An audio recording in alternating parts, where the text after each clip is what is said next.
నా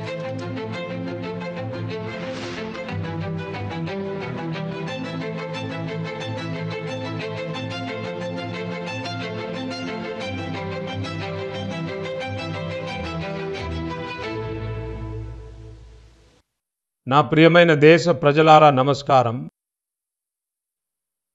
మన్ కీ బాత్కి మీ అందరికీ స్వాగతం, అభినందనలు. మీరంతా ఇప్పుడు యోగా అనే శక్తితో అంతర్జాతీయ యోగా దినోత్సవం జ్ఞాపకాలతో నిండిపోయి ఉంటారు. ఈసారి కూడా జూన్ 21న దేశానికి ప్రపంచం నలుమూలలకు చెందిన కోట్లాది మంది అంతర్జాతీయ యోగా దినోత్సవంలో పాల్గొన్నారు.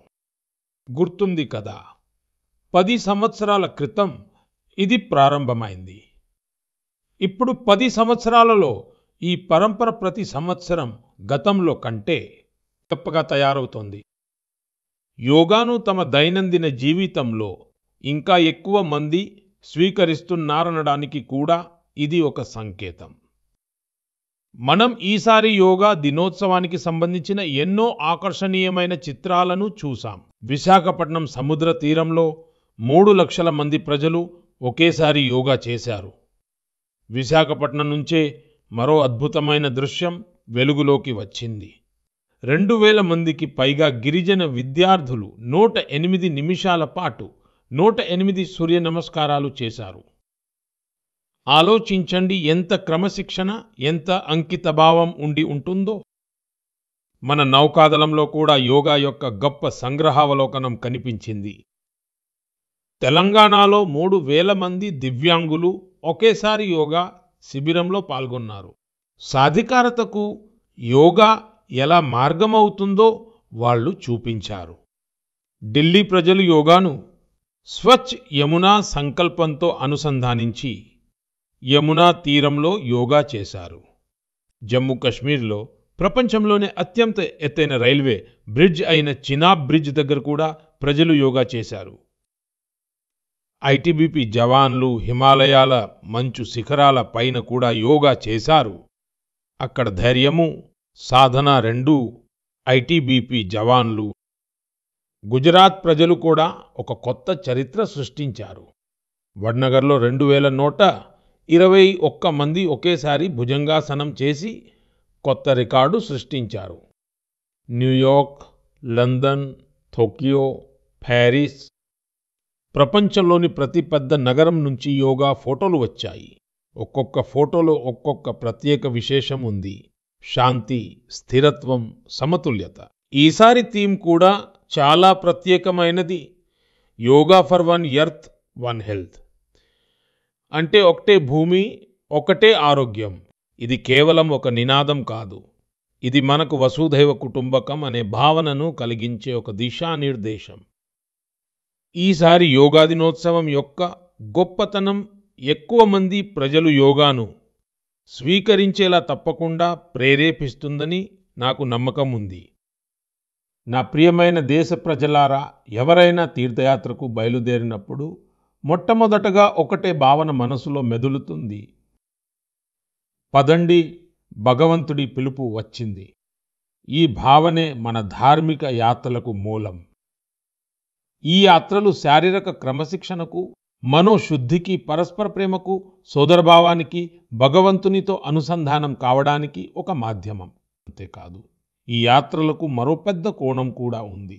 ఈ తీర్థయాత్రలు ఇతరులకు సేవ చేసే అవకాశం ఇచ్చే గొప్ప ఆచారాల సముదాయం కూడా.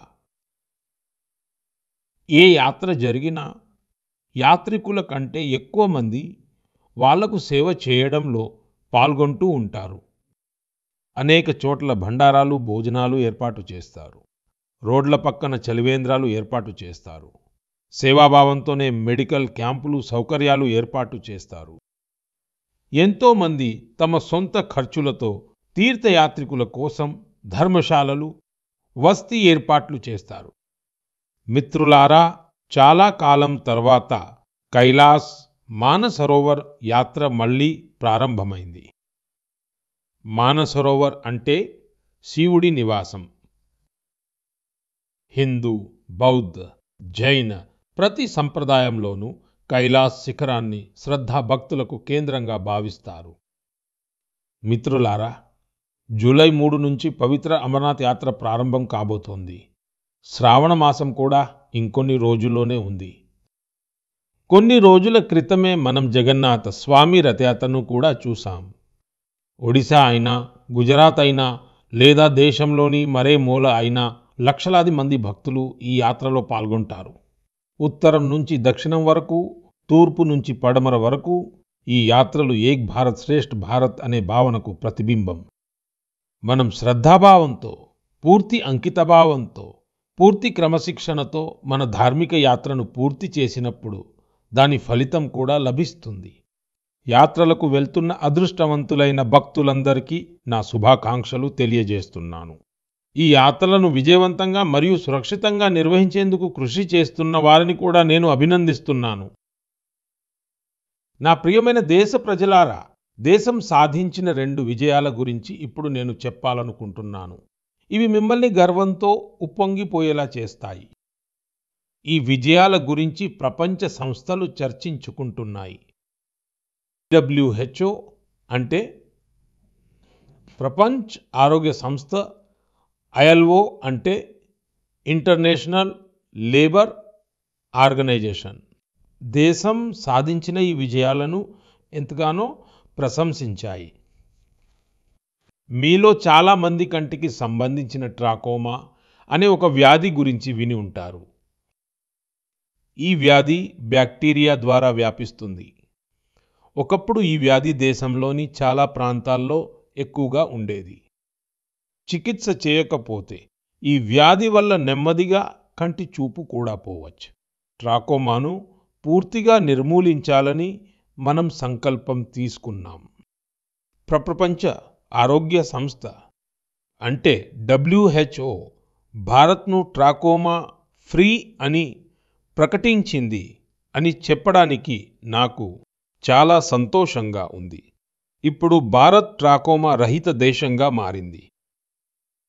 ఇది అవిశ్రాంతంగా, అలుపు లేకుండా ఈ వ్యాధితో పోరాడిన లక్షలాది మంది ప్రజల కృషి ఫలితం. ఈ విజయం మన హెల్త్ వర్కర్లది. స్వచ్ఛ భారత్ అభియాన్ కూడా దీన్ని నిర్మూలించడంలో చాలా సహాయపడింది. జల్ జీవన్ మిషన్ కూడా ఈ విజయంలో పెద్ద పాత్ర పోషించింది. ఈరోజు ఇంటింటికి కుళాయిల ద్వారా శుభ్రమైన నీరు అందుతుండడంతో అలాంటి వ్యాధుల ప్రమాదం తగ్గిపోయింది.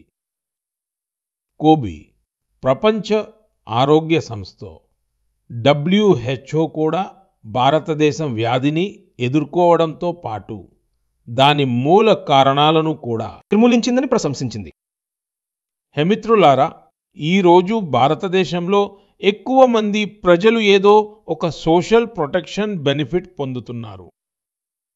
ఈ మధ్య ఇంటర్నేషనల్ లేబర్ ఆర్గనైజేషన్ ILO నుండి ఒక ముఖ్యమైన రిపోర్ట్ వచ్చింది.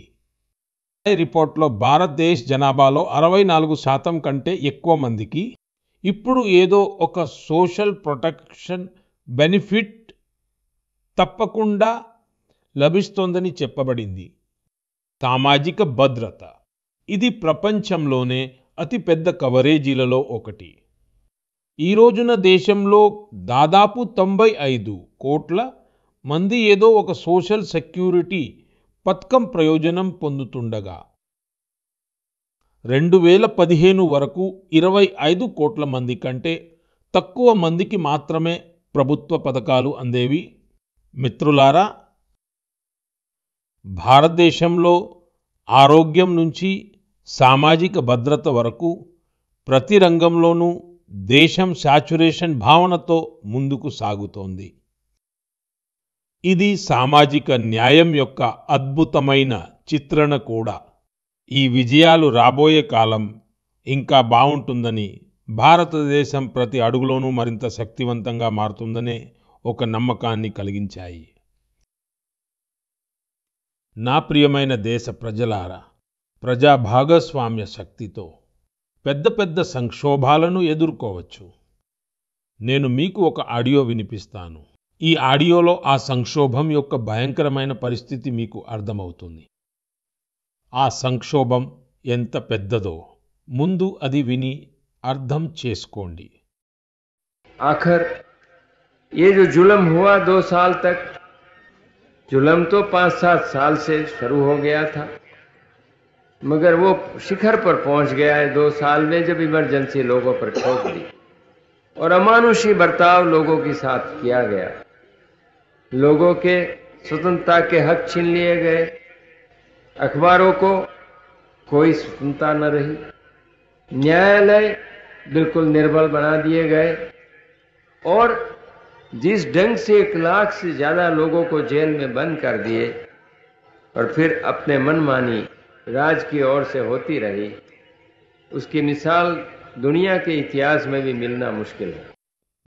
మిత్రులారా, ఈ స్వరం దేశ్ మాజీ ప్రధానమంత్రి శ్రీ మొరార్జీ భాయ్ దేశాయ్ గారిది. ఆయన క్లుప్తంగా కానీ చాలా స్పష్టంగా ఎమర్జెన్సీ గురించి చెప్పారు. కాలం ఎలా ఉండేదో మీరు ఊహించగలరా? ఎమర్జెన్సీ విధించిన వాళ్ళు మన రాజ్యాంగాన్ని హతమార్చడమే కాకుండా న్యాయ వ్యవస్థను కూడా తమ బానిసగా చేసుకోవాలని అనుకున్నారు.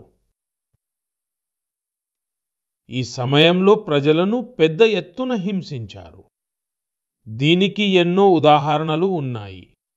వాటిని ఎప్పటికీ మర్చిపోలేం. జార్జ్ ఫెర్నాండెస్ గారిని సంకెళ్లతో బంధించారు. ఎంతో మందిని కఠినమైన చిత్రహింసలు పెట్టారు. మీసా కింద ఎవరినైనా ఏ కారణం లేకుండానే అరెస్ట్ చేసేవారు. స్టూడెంట్స్ను కూడా ఇబ్బంది పెట్టారు. భావ ప్రకటన స్వేచ్ఛను కూడా అణచివేశారు. మిత్రులారా, ఆ కాలంలో వేలాది మందిని అరెస్ట్ చేశారు. వారిపై ఇలాంటి అమానవీయ అత్యాచారాలు జరిగాయి. కానీ భారత ప్రజల సామర్థ్యం ఏమిటంటే వాళ్ళు తలవంచలేదు, కృంగిపోలేదు. ప్రజాస్వామ్యం విషయంలో ఎటువంటి రాజీని అంగీకరించలేదు. చివరికి ప్రజలు గెలిచారు. అత్యవసర పరిస్థితిని తొలగించారు. అత్యవసర పరిస్థితిని విధించిన వాళ్ళు ఓడిపోయారు. బాబు జగజీవన్ రామ్ గారు దీని గురించి చాలా బలంగా తమ అభిప్రాయాలను వ్యక్తం చేశారు. बहनों और भाइयों, पिछला चुनाव नहीं था, भारत की जनता का एक महान अभियान था।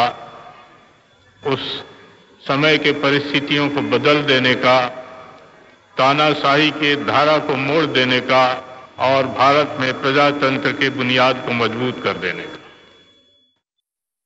అప్పుడు అటల్ గారు తనదైన శైలిలో చెప్పిన దానిని కూడా మనం తప్పకుండా వినాలి.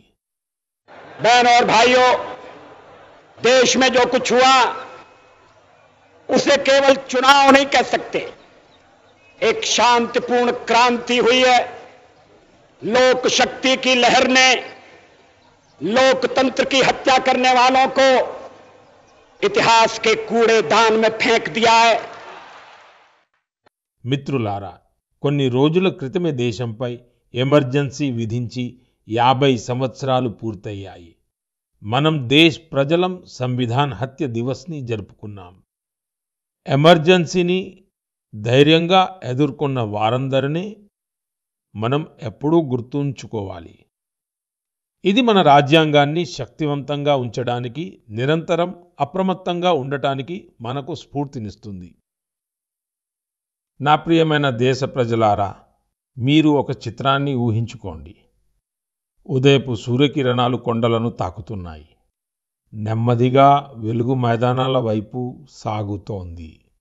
అదే వెలుగుతో ఫుట్బాల్ ప్రియుల బృందం కూడా సాగుతోంది. విజిల్ వినిపిస్తుంది. కొన్ని క్షణాల్లోనే మైదానం చప్పట్లతో, నినాదాలతో మారుమోగుతుంది. ప్రతి పాస్, ప్రతి గోల్తో ప్రజల ఉత్సాహం పెరుగుతోంది. ఇది అందమైన ప్రపంచమబ్బా అని మీరు ఆలోచిస్తుండవచ్చు. మిత్రులారా, ఈ చిత్రం అస్సాంలోని ఒక ప్రముఖ ప్రాంతమైన బోడోల్యాండ్ యొక్క వాస్తవికత. బోడోల్యాండ్ నేడు తన కొత్త రూపంతో దేశం ముందు నిలబడి ఉంది. ఇక్కడి యువతలో ఉన్న శక్తి, ఆత్మవిశ్వాసం, అది ఫుట్బాల్ మైదానంలో ఎక్కువగా కనిపిస్తుంది. బోడో టెరిటోరియల్ ఏరియాలో బోడోల్యాండ్ గేమ్స్ కప్ జరుగుతోంది. ఇది కేవలం ఒక టోర్నమెంట్ మాత్రమే కాదు, ఇది ఐక్యత ఆశల పండుగలా మారిపోయింది. 3,700 కంటే ఎక్కువ టీమ్స్, సుమారు 70,000 మంది ఆటగాళ్లు, అందులోనూ పెద్ద సంఖ్యలో మన అమ్మాయిల భాగస్వామ్యం. బోడోల్యాండ్లో గణనీయమైన మార్పుల కథనాన్ని ఈ గణాంకాలు వినిపిస్తున్నాయి. బోడోల్యాండ్ ఇప్పుడు దేశ క్రీడాపటంలో, స్పోర్ట్స్ మ్యాప్లో తన మెరుపును మరింత పెంచుతోంది. మిత్రులారా, ఒకప్పుడు సంఘర్షణే ఇక్కడి గుర్తింపు. అప్పుడు ఇక్కడి యువతకు మార్గాలు పరిమితంగా ఉండేవి. కానీ ఈరోజు వారి కళ్ళలో కొత్త కలలు, హృదయాల్లో ఆత్మనిర్భరత, ధైర్యం ఉన్నాయి. ఇక్కడి నుంచి వచ్చిన ఫుట్బాల్ ఆటగాళ్లు ఇప్పుడు పెద్ద స్థాయిలో తమ గుర్తింపును సృష్టించుకుంటున్నారు. హాలీచరణ్ నార్జరీ, దుర్గా బోరో, అపూర్వ నార్జరీ, మన్బీర్ బసుమతారి, ఇవి కేవలం ఫుట్బాల్ ఆటగాళ్ల పేర్లు కాదు. ఇవి బోడోల్యాండ్ను మైదానం నుంచి జాతీయ వేదిక వరకు తీసుకెళ్లిన కొత్త తరపు గుర్తింపు. వీరిలో చాలామంది పరిమిత వనరులతోనే సాధన చేశారు. కఠిన పరిస్థితుల్లో చాలామంది తమ బాటలను వేసుకున్నారు. ఇంకా ఈరోజు వీరి పేరు చెప్పుకుని దేశంలోని ఎందరో పిల్లలు కలలు కనడం మొదలు పెడతారు. మిత్రులారా, మనం మన సామర్థ్యాన్ని పెంచుకోవాలంటే ముందుగా మన ఫిట్నెస్ పైన, ఇంకా వెల్బీయింగ్ పైన దృష్టి పెట్టాలి. అలాగే మిత్రులారా, ఫిట్నెస్ కోసము, ఊబకాయం తగ్గించుకోవడం కోసము నేనిచ్చిన సలహా మీకు గుర్తుందా? తినేటప్పుడు 10% నూనె తగ్గించండి, ఊబకాయం తగ్గించుకోండి. మీరు ఫిట్గా ఉంటే జీవితంలో ఇంకా ఎక్కువ సూపర్ హిట్ అవుతారు. నా ప్రియమైన దేశ ప్రజలారా, మన దేశం ప్రాంతీయపరమైన, భాషాపరమైన, సాంస్కృతికపరమైన వైవిధ్యాన్ని బట్టి ఎలా ప్రసిద్ధి చెందిందో, అదే విధంగా వివిధ కళలు, చేతి పనుల నైపుణ్యాలను బట్టి ప్రసిద్ధికెక్కింది. మీరు ఏ ప్రాంతానికి వెళ్ళినా అక్కడి ఏదో ఒక ప్రత్యేకమైనది, ఒక లోకల్ విషయం గురించి మీకు తెలుస్తుంది. మనం తరచుగా మన్ కీ బాత్లో దేశంలోని ఇలాంటి యూనిక్ ప్రొడక్ట్స్ గురించి మాట్లాడుతుంటాం. అలాంటిదే ఒక ప్రోడక్ట్ మేఘాలయలోని ఎరీ సిల్క్. దీనికి కొన్ని రోజుల క్రితమే GI ట్యాగ్ వచ్చింది. ఎరీ సిల్క్ మేఘాలయకు ఒక వారసత్వం లాంటిది. ఇక్కడ ఉన్న గిరిజనులు, ముఖ్యంగా ఖాసీ తెగ ప్రజలు తరతరాలుగా దీన్ని కాపాడారు. ఇంకా తమ నైపుణ్యంతో దీన్ని అభివృద్ధి చేశారు. ఈ పట్టుకి చాలా ప్రత్యేకతలు ఉన్నాయి. వీటి వల్ల ఇది మిగతా ఫ్యాబ్రిక్స్ నుండి భిన్నంగా ఉంటుంది. దీనిలో అత్యంత ముఖ్యమైన విషయం దీన్ని తయారు చేసే విధానం. ఈ సిల్క్ను ఏ పట్టు పురుగులు తయారు చేస్తాయో వాటిని పొందడానికి ఆ పురుగులను చంపరు. అందుకే దీన్ని అహింసా సిల్క్ అని కూడా అంటారు. ఈ మధ్య వాటిలో హింసకు తావులేనివి, ప్రకృతిపై ఎలాంటి దుష్ప్రభావం చూపనివి అయినా ఇలాంటి ప్రొడక్ట్స్కి ప్రపంచవ్యాప్తంగా డిమాండ్ వేగంగా పెరుగుతోంది. అందుకే మేఘాలయలోని ఎరీ సిల్క్ గ్లోబల్ మార్కెట్ కోసం ఒక పర్ఫెక్ట్ ప్రొడక్ట్. దీనికి మరో ప్రత్యేకత ఉంది. పట్టు చలికాలంలో వెచ్చగా ఉంచుతుంది, ఇంకా వేసవిలో చల్లదనాన్ని ఇస్తుంది. దీని ప్రత్యేకత దీన్ని చాలా ప్రదేశాలకు అనుకూలంగా చేస్తుంది. మేఘాలయ మహిళలు ఇప్పుడు సెల్ఫ్ హెల్ప్ గ్రూప్ ద్వారా తమ ఈ వారసత్వాన్ని మరింత పెద్ద మొత్తంలో ముందుకు తీసుకువెళ్తున్నారు. నేను మేఘాలయ ప్రజలకు ఎరీ సిల్క్ GI ట్యాగ్ లభించినందుకు అభినందనలు తెలియజేస్తున్నాను. మీరు కూడా ఎరీ సిల్క్తో చేసిన దుస్తులను తప్పకుండా ట్రై చేయమని నేను మీ అందరినీ కూడా కోరుతున్నాను. అన్నట్టు khadi, handloom, handicraft, vocal for local, వీటిని కూడా మీరు ఎప్పుడూ గుర్తుంచుకోవాలి. కస్టమర్లు భారతదేశంలో తయారైన ప్రొడక్టులనే కొనాలి. వ్యాపారులు భారతదేశంలో తయారైన ప్రొడక్టులనే అమ్మాలి. అప్పుడు ఆత్మనిర్భర్ భారత్ అభియాన్కు ఒక కొత్త శక్తి లభిస్తుంది. నా ప్రియమైన దేశవాసులారా, ఉమెన్ లెడ్ డెవలప్మెంట్ అనే మంత్రం భారతదేశం యొక్క కొత్త భవిష్యత్తును నిర్మించడానికి సిద్ధంగా ఉంది. మన తల్లులు, సోదరీమణులు, కూతుళ్ళు ఈరోజు తమ కోసమే కాదు, మొత్తం సమాజం కోసం కొత్త దారులను సృష్టిస్తున్నారు. మీరు తెలంగాణలోని భద్రాచలం మహిళల విజయం గురించి తెలుసుకుంటే మీకు కూడా ఆనందంగా ఉంటుంది. ఈ మహిళలు ఒకప్పుడు పొలాల్లో కూలి పనులు చేసుకునేవారు. వీళ్ళు ఆహారం కోసం రోజంతా కష్టపడేవారు. ఈరోజు అదే మహిళలు మిల్లెట్స్తోనూ సిరిధాన్యాలతోనూ బిస్కెట్లు తయారు చేస్తున్నారు. భద్రాద్రి మిల్లెట్ మ్యాజిక్ పేరుతో ఈ బిస్కెట్లు హైదరాబాద్ నుండి లండన్ వరకు వెళ్తున్నాయి. భద్రాచలానికి చెందిన ఈ మహిళలు సెల్ఫ్ హెల్ప్ గ్రూప్లో చేరి ట్రైనింగ్ తీసుకున్నారు. మిత్రులారా, ఈ మహిళలు మరొక ప్రశంసనీయమైన పని చేశారు. వీలుగిరి శానిటరీ ప్యాడ్స్ తయారు చేయడం మొదలుపెట్టారు. కేవలం 3 నెలల్లో 40,000 ప్యాడ్స్ తయారు చేసి వాటిని స్కూల్స్కి, చుట్టుపక్కల ఆఫీసులకి చేరవేశారు. అది కూడా చాలా తక్కువ ధరకే. మిత్రులారా, కర్ణాటకలోని కలబుర్గి మహిళల విజయం కూడా అద్భుతమైనది. వీళ్ళు జొన్న రొట్టెని ఒక బ్రాండ్గా మార్చేశారు. వీళ్ళు ఏర్పరచుకున్న కోఆపరేటివ్లో ప్రతిరోజు 3,000 కంటే ఎక్కువ రొట్టెలు తయారవుతున్నాయి. ఈ రొట్టెల సువాసన ఇప్పుడు కేవలం ఈ గ్రామానికే పరిమితం కాదు. బెంగళూరులో స్పెషల్ కౌంటర్ తెరిచారు. ఆన్లైన్ ఫుడ్స్ ప్లాట్ఫామ్స్లో ఆర్డర్లు వస్తున్నాయి. కలబుర్గి రొట్టె ఇప్పుడు పెద్ద నగరాల కిచెన్ల వరకు చేరుతోంది. చాలా అద్భుతమైన దీని ప్రభావం ఈ మహిళలపై పడింది. వాళ్ళ ఆదాయం పెరుగుతోంది. మిత్రులారా, వేర్వేరు రాష్ట్రాల ఈ గాథలలో వేర్వేరు ముఖాలు ఉన్నాయి. కానీ వాటి కాంతి ఒకేలా ఉంది. ఇది ఆత్మవిశ్వాసం, ఆత్మనిర్భరత అనే కాంతి. మధ్యప్రదేశ్కు చెందిన సుమా ఉయికే అలాంటి ప్రసిద్ధ వ్యక్తి. సుమగారి ప్రయత్నం చాలా ప్రశంసనీయం. ఆమె బాలాజాట్ జిల్లాలోని కటంగి బ్లాక్లో సెల్ఫ్ హెల్ప్ గ్రూప్లో చేరి పుట్టగొడుగుల సాగు, పశుపోషణకు సంబంధించిన ట్రైనింగ్ తీసుకున్నారు. దీనివల్ల ఆమెకు స్వయం ప్రతిపత్తికి దారి దొరికింది. సుమా ఉయికే ఆదాయం పెరగడంతో ఆమె తన పనిని విస్తరించారు. ఒక చిన్న యత్నంతో మొదలైన ఈ ప్రయాణం ఇప్పుడు Didi canteen, thermal therapy centre వరకు చేరుకుంది. దేశం నలుమూలలా ఇలాంటి ఎంతోమంది మహిళలు దేశ్ భవిష్యత్తును, తమ భవిష్యత్తును మారుస్తున్నారు. నా ప్రియమైన దేశ ప్రజలారా, గత కొద్ది రోజులుగా నాకు వియత్నాం నుండి చాలామంది వివిధ మార్గాల ద్వారా తమ సందేశాలు పంపారు. ఈ సందేశాలలోని ప్రతి పంక్తిలోనూ శ్రద్ధ, ఆత్మీయత ఉన్నాయి. వారి భావాలు మనసును హత్తుకునేవిగా ఉన్నాయి. వారు బుద్ధ భగవానుడి పవిత్ర అవశేషాలైన రెలిక్స్ల దర్శనం చేయించినందుకు భారతదేశం పట్ల కృతజ్ఞతలు తెలియజేస్తున్నారు. వారి మాటల్లో ఉన్న భావాలు ముఖస్తుతి కోసం చెప్పే కృతజ్ఞతల కంటే గొప్పవి. మిత్రులారా, వాస్తవానికి బుద్ధ భగవానుడి ఈ పవిత్ర అవశేషాల ఆవిష్కరణ ఆంధ్రప్రదేశ్లోని పల్నాడు జిల్లాలోని నాగార్జున కొండలో జరిగింది. ఈ ప్రదేశానికి బౌద్ధ ధర్మంతో లోతైన సంబంధం ఉంది. ఈ స్థలానికి ఒకప్పుడు శ్రీలంక, చైనాతో సహా దూర ప్రాంతాల ప్రజలు వచ్చేవారని చెబుతారు. మిత్రులారా, గత నెలలో బుద్ధ భగవానుడి ఈ పవిత్ర అవశేషాలను భారతదేశం నుండి వియత్నాంకు తీసుకువెళ్లారు.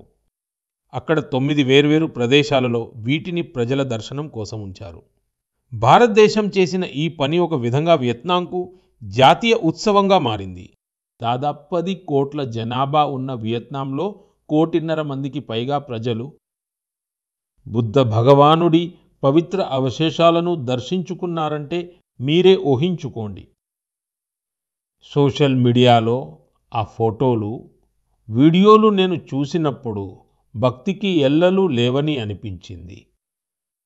వర్షం పడుతున్నా, ఎండ తీవ్రంగా ఉన్నా ప్రజలు గంటల తరబడి క్యూలలో నిలబడ్డారు. పిల్లలు, పెద్దలు, దివ్యాంగులు అందరూ భావోద్వేగానికి గురయ్యారు. వియత్నాం అధ్యక్షుడు, ఉప ప్రధానమంత్రి, సీనియర్ మంత్రులు అందరూ తలవంచి నమస్కరించారు. థాయ్ యాత్ర పట్ల అక్కడి ప్రజల్లో గౌరవం ఎంత లోతుగా ఉందంటే దీన్ని మరో 12 రోజులు పొడిగించాలని వియత్నాం ప్రభుత్వం అభ్యర్థించింది. అలాగే దీనిని భారతదేశం సంతోషంగా స్వీకరించింది.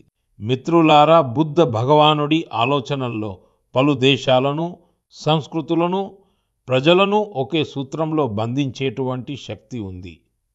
దీనికి ముందు థాయిలాండ్కు, మంగోలియాకు బుద్ధ భగవానుడి పవిత్ర అవశేషాలను తీసుకెళ్లారు. అక్కడ కూడా ఇదే శ్రద్ధాభావం కనిపించింది. మీ రాష్ట్రంలోని బౌద్ధ క్షేత్రాలను తప్పకుండా సందర్శించమని నేను విజ్ఞప్తి చేస్తున్నాను. ఇది ఒక ఆధ్యాత్మిక అనుభవం అవుతుంది.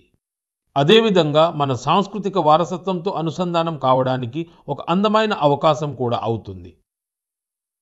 నా ప్రియమైన దేశ ప్రజలారా, ఈ నెలలో మనమందరం ప్రపంచ పర్యావరణ దినోత్సవం జరుపుకున్నాం. నాకు మీ నుండి కొన్ని వేల సందేశాలు వచ్చాయి. చాలామంది తమ చుట్టుపక్కల ఉన్న ఆ స్నేహితుల గురించి చెప్పారు. ఎవరైతే ఒంటరిగా పర్యావరణాన్ని కాపాడటానికి పూనుకున్నారో వారితో మొత్తం సమాజం కలిసిపోయింది. ప్రజలందరి ఈ సహకారం మన భూమికి పెద్ద శక్తిగా మారుతోంది. పుణేకు చెందిన శ్రీ రమేష్ ఖర్మాలే గారు చేసిన పనులను తెలుసుకుంటే మీకు చాలా స్ఫూర్తి లభిస్తుంది. వారాంతంలో అందరూ విశ్రాంతి తీసుకునేటప్పుడు రమేష్ గారు, ఆయన కుటుంబ సభ్యులు పలుగు పార పట్టుకుని బయలుదేరుతారు. ఎక్కడికో తెలుసా? జున్నర్ కొండల వైపు. ఎండ ఉన్నా, నిటారుగా ఎక్కవలసి ఉన్నా వారి అడుగులు ఆగవు. వారు పొదలను శుభ్రం చేస్తారు, నీటిని ఆపడానికి కందకాలు తవ్వుతారు మరియు విత్తనాలు చల్లుతారు. వారు కేవలం 2 నెలల్లో 70 కందకాలు త్రవ్వారు. రమేష్ గారు ఎన్నో చిన్న చెరువులను నిర్మించారు, వందల కొలది చెట్లను నాటారు. ఆయన ఒక ఆక్సిజన్ పార్క్ కూడా నిర్మిస్తున్నారు. దీని ఫలితంగా ఇప్పుడు పక్షులు ఇక్కడికి తిరిగి రావడం మొదలైంది. వన్యప్రాణులకు కొత్త ఊపిరి అందుతోంది. మిత్రులారా, గుజరాత్లోని అహ్మదాబాద్లో పర్యావరణం కోసం మరో చక్కని అడుగు కనిపించింది. ఇక్కడ నగరపాలక సంస్థ మిషన్ ఫర్ మిలియన్ ట్రీస్ అనే ప్రచారాన్ని ప్రారంభించింది. లక్షలాది చెట్లను నాటడం. ఈ ఉద్యమం యొక్క ఒక ప్రత్యేకత సింధూర్ వన్. ఈ వనం ఆపరేషన్ సింధూర్ వీరులకు అంకితం చేయబడింది. సింధూర్ మొక్కలు దేశం కోసం సర్వస్వం అంకితం చేసిన ఆ ధైర్యవంతుల జ్ఞాపకార్థం నాటబడుతున్నాయి. ఇక్కడ మరో ఉద్యమం కొత్త వేగం పుంజుకుంటోంది. ఏక్ పేడ్ మాకే నామ్. ఈ ఉద్యమం కింద దేశంలో కోట్లాది చెట్లు నాటబడ్డాయి. మీరు కూడా మీ గ్రామంలో గానీ నగరంలో గానీ జరుగుతున్న ఇలాంటి ఉద్యమంలో తప్పకుండా పాల్గొనండి. చెట్లు నాటండి, నీటిని ఆదా చేయండి, భూమికి సేవ చేయండి. ఎందుకంటే మనం ప్రకృతిని కాపాడినప్పుడు నిజానికి మనం మన భవిష్యత్ తరాలను సురక్షితం చేస్తాము. మిత్రులారా, మహారాష్ట్రలోని ఒక గ్రామం కూడా గొప్ప ఉదాహరణను చూపింది. ఛత్రపతి సంభాజీ నగర్ జిల్లాలోని గ్రామ పంచాయతీ పాటోడా. ఇది కార్బన్ న్యూట్రల్ గ్రామ పంచాయతీ. ఈ గ్రామంలో ఎవరూ తమ ఇంటి బయట చెత్త పారవేయరు. ప్రతి ఇంటి నుండి చెత్తను సేకరించే పూర్తి వ్యవస్థ ఉంది. ఇక్కడ మురుగునీటి ట్రీట్మెంట్ కూడా జరుగుతుంది. శుభ్రం చేయకుండా ఎటువంటి నీరు నదిలోకి వెళ్ళదు. ఇక్కడ పిడకలతో అంత్యక్రియలు జరుగుతాయి. ఆ బూడిదతో దివంగతుల పేరు మీద మొక్కలు నాటబడతాయి. ఈ గ్రామంలోని పరిశుభ్రత కూడా చూడదగినది. చిన్న చిన్న అలవాట్లు సామూహిక సంకల్పంగా మారినప్పుడు గొప్ప మార్పు ఖచ్చితంగా జరుగుతుంది. నా ప్రియమైన మిత్రులారా, ఈ సమయంలో అందరి దృష్టి ఇంటర్నేషనల్ స్పేస్ సెంటర్ పైన కూడా ఉంది. భారత్ ఒక కొత్త చరిత్రను సృష్టించింది. నేను నిన్న గ్రూప్ కెప్టెన్ శుభాంశు శుక్లాతో మాట్లాడాను. మీరు కూడా శుభాంశుతో నా సంభాషణను తప్పకుండా విని ఉంటారు.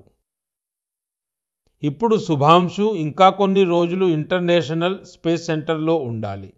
మనం ఈ మిషన్ గురించి ఇంకా చాలా విషయాలు మాట్లాడుకుందాం, కానీ మన్ కీ బాత్ తర్వాతి ఎపిసోడ్లో.